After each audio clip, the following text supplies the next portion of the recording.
प्यारे दोस्तों, डरावनी कहानियों के पिटारे से एक और डरावनी कहानी आप सभी के सामने है। कहानी को सुनते रहिए और डर का मज़ा लेते रहिए। और ऐसी ही डरावनी कहानियों के लिए हमारे चैनल को सब्सक्राइब कीजिए। रात के 12:30 बज रहे थे। एक सुनसान पतला सा रास्ता जो कि कब्रिस्तान की तरफ जा रहा था, उस पर एक नई नवेली सुहाग की चहलकदमी हो रही थी। उसके चेहरे पर डर साफ साफ नजर आ रहा था। रात का सन्नाटा उसकी हिम्मत को तोड़ने की ताकत रखता था, लेकिन फिर भी अपने हाथ में एक छोटी सी काले कपड़े की पोटली लिए वो कब्रिस्तान के गेट तक पहुंच गई। उसने कब्रिस्तान का गेट खोला और अंदर कदम रखा। चारों तरफ कब्र ही कब्र, और उनके बीच से होती हुई वो सुहागन एक छोटी सी कब्र के करीब पहुंची। उसने उस कब्र के पास की थोड़ी सी मिट्टी अपने हाथों से हटाई और उस पोटली को ज़मीन में दफन कर दिया। उसके बाद वो इतनी तेज़ी से वहाँ से निकल गई जैसे कि उसके पैरों में पंख लग गए। उसके कुछ देर बाद ही लाल लहंगा चुनरी पहने, अपने चेहरे को घूंघट से छिपाए, हाथ में लालटेन लिए एक दूसरी औरत वहाँ पहुँची। उसने उस पोटली को वापस ज़मीन से निकाला और फिर लालटेन उस पर दे मारा। इस तरह लालटेन टूटा और वो पोटली आग की चपेट में आ गई। इसी कब्रिस्तान से कुछ ही दूरी पर एक बड़े से घर के एक कमरे में नितिन अपने बिस्तर पर लेटा सिगार की कश लगा रहा था। दरवाज़ा खुला और वो सुहागन अंदर दाखिल हुई। अनुष्का, आ गई तुम? ये सुनकर वो नितिन के पास आकर बैठी और गुस्से से बोली, हाँ आ गई मैं, वो भी जिंदा। अरे गुस्सा क्यों कर रही हो? जिस तरह की फालतू रस्में तुम्हारे इस घर में मुझसे करवाई जा रही है ना, ऐसी रस्मों के बारे में मैंने सुना तक नहीं। इतनी रात में एक पोटली को ज़मीन में गाड़ने के लिए मुझे कब्रिस्तान भेज दिया। अगर मुझे कुछ हो जाता तो? उसकी बात को नितिन सुन तो रहा था, लेकिन मुंह से कुछ भी नहीं बोल पा रहा था। यह आखिरी रस्म थी जो मैंने कर दी। अब आगे से अगर मुझसे माँ जी ने कोई भी ऐसी वाहियात रस्म करवाई तो मैं पता नहीं क्या कर बैठूंगी। ये कहकर अनुष्का ने चादर डनी और सोने गई। नितिन सोच रहा था कि जिस माँ के आगे उसके पिता नहीं बोलते थे, वो उसके आगे क्या बोलेगा, इसलिए वो चुप ही रहा। उस रात से करीब 9 महीने गुजर जाने के बाद रात के समय अनुष्का को प्रसव पीड़ा शुरू हुई। नितिन ड्राइंग रूम में अपनी माँ पल्लवी के पास गया, जहाँ उसकी बहन कामिनी भी बैठी थी। माँ, अनुष्का को लेबर पेन शुरू हो गया है, हमें उसे डॉक्टर के पास ले जाना चाहिए। डॉक्टर की ज़रूरत नहीं है, हमने उसका प्रबंध कर दिया है। तभी दरवाजे से होती हुई एक बूढ़ी औरत अंदर आई। पल्लवी ने उसको अनुष्का के कमरे में भेज दिया और बूढ़ी के अंदर जाते ही दरवाज़ा बंद कर दिया। कुछ देर बाद हमारे ख़ानदान का वारिस आने वाला है। कामनी बेटा, तुम सुबह से ही जश्न मनाने की तैयारी शुरू कर देना। कुछ देर बाद एक बच्चे की किलकारी की आवाज़ सभी को सुनाई दी और वो बूढ़ी बाहर निकली। मुबारक हो, आपको बेटी हुई है। ये सुनकर नितिन बहुत खुश हुआ और कमरे के अंदर दाखिल हो गया, लेकिन पल्लवी के चेहरे पर गुस्सा उबल आया। ये कैसे हो सकता है? एक लड़की? क्या तुमने उसे वो विधि नहीं करवाई थी? करवाई थी माँ। भाभी के पेट पर से मैंने अपने हाथों से वो पोटली पूरे 9 बार घुमाई थी और उनको कब्रिस्तान भी भेजा था। इसका मतलब है उस तंत्रिका ने हमें गलत टोटका बताया था। चलो अभी उसके पास चलते हैं।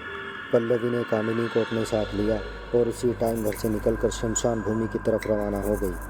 कामिनी को इस समय डर तो बहुत लग रहा था, लेकिन अपनी माँ के गुस्से के आगे वो कुछ नहीं बोल पा रही थी। अचानक उसको पायलों की आवाज़ सुनाई दी और दोनों ने पलटकर पीछे देखा। उनसे काफ़ी पीछे वही लालटेन वाली औरत उनको नजर आई। माँ, ये कौन है? होगी कोई पागल, तुम पीछे मत देखो, आगे बढ़ो। वो दोनों फिर से आगे बढ़ने लगी। कुछ कदम चलने के बाद उन दोनों की सांसें और कदम दोनों रुक गए। उन्होंने देखा कि जो लालटेन वाली औरत उनके बहुत पीछे थी, अब वही उनसे 10 कदम आगे खड़ी नजर आ रही थी। ऐ लड़की, कौन है तुम?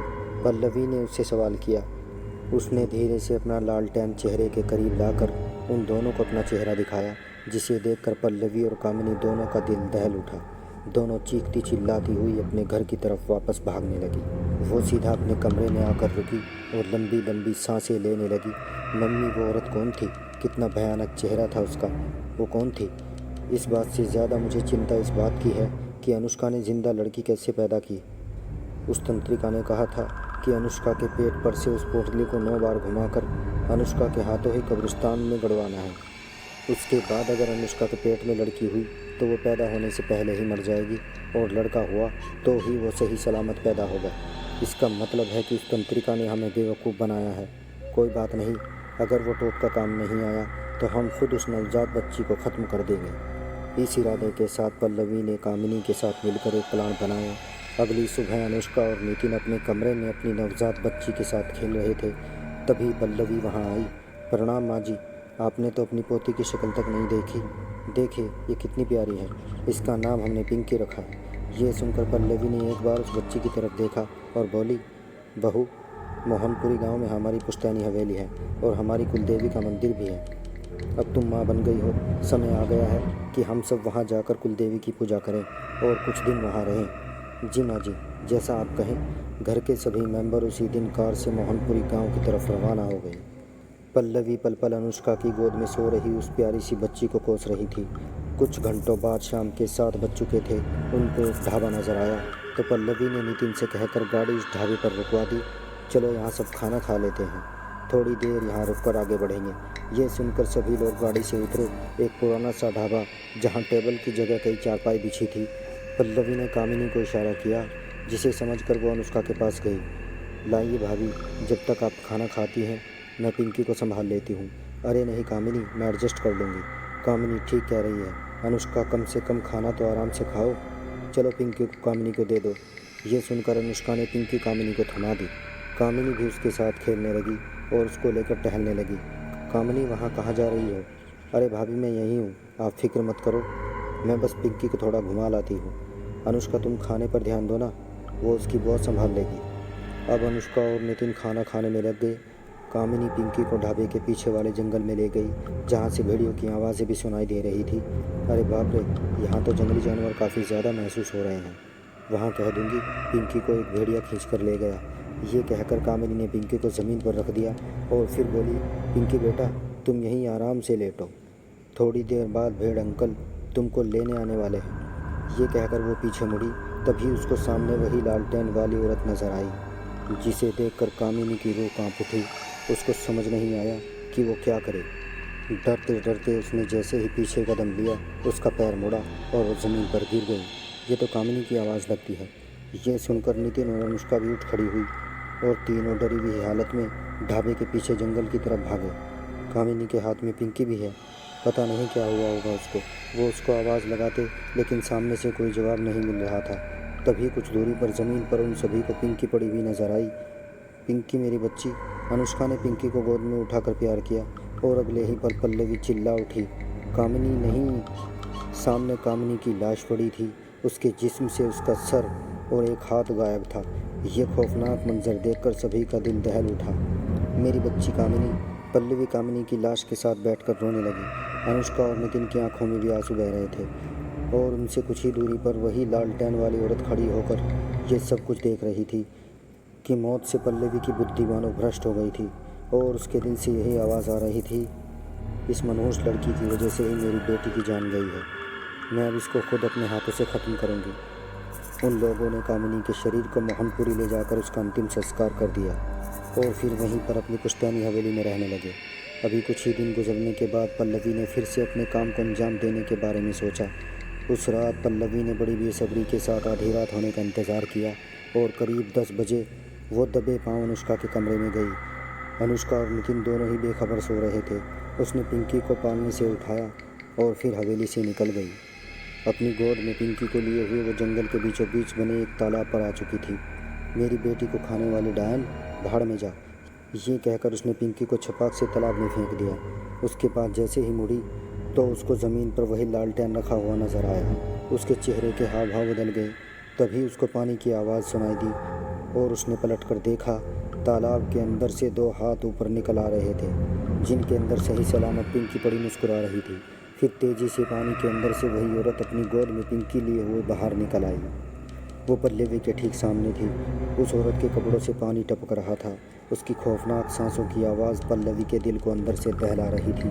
कौन है तू? क्यों बार बार इस बच्ची को बचा लेती है? इस पर उस औरत के मुंह से एक शब्द निकला, जोखिमी।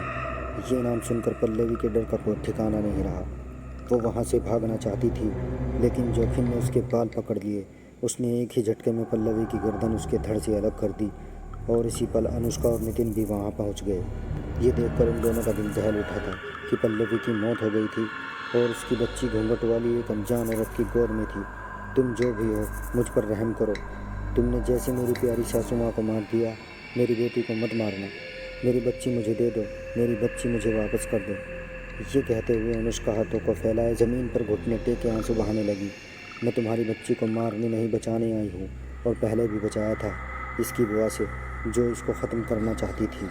ये सुनकर अनुष्का और नितिन को सब कुछ समझ में आ गया। उसने आगे बढ़कर अनुष्का को उसकी बच्ची सौंप दी। अनुष्का ने खुशी के आंसू बहाते हुए पिंकी को चूमा और खुद से चिमटा ली।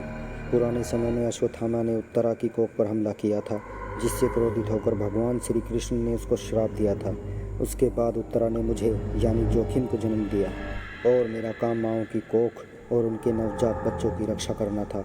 इस तरह जब भी किसी माँ की कोख या उसके नवजात बच्चे को कोई अश्वत्थामा की तरह ख़त्म करने की कोशिश करेगा, तो जोखिम यानी मैं वापस आऊँगी उस बच्चे को बचाने के लिए। ये सुनकर अनुष्का और नितिन उसको हैरानी से घूरते रह गए, और जोखन धुएं की तरह हवा में गायब हो गई।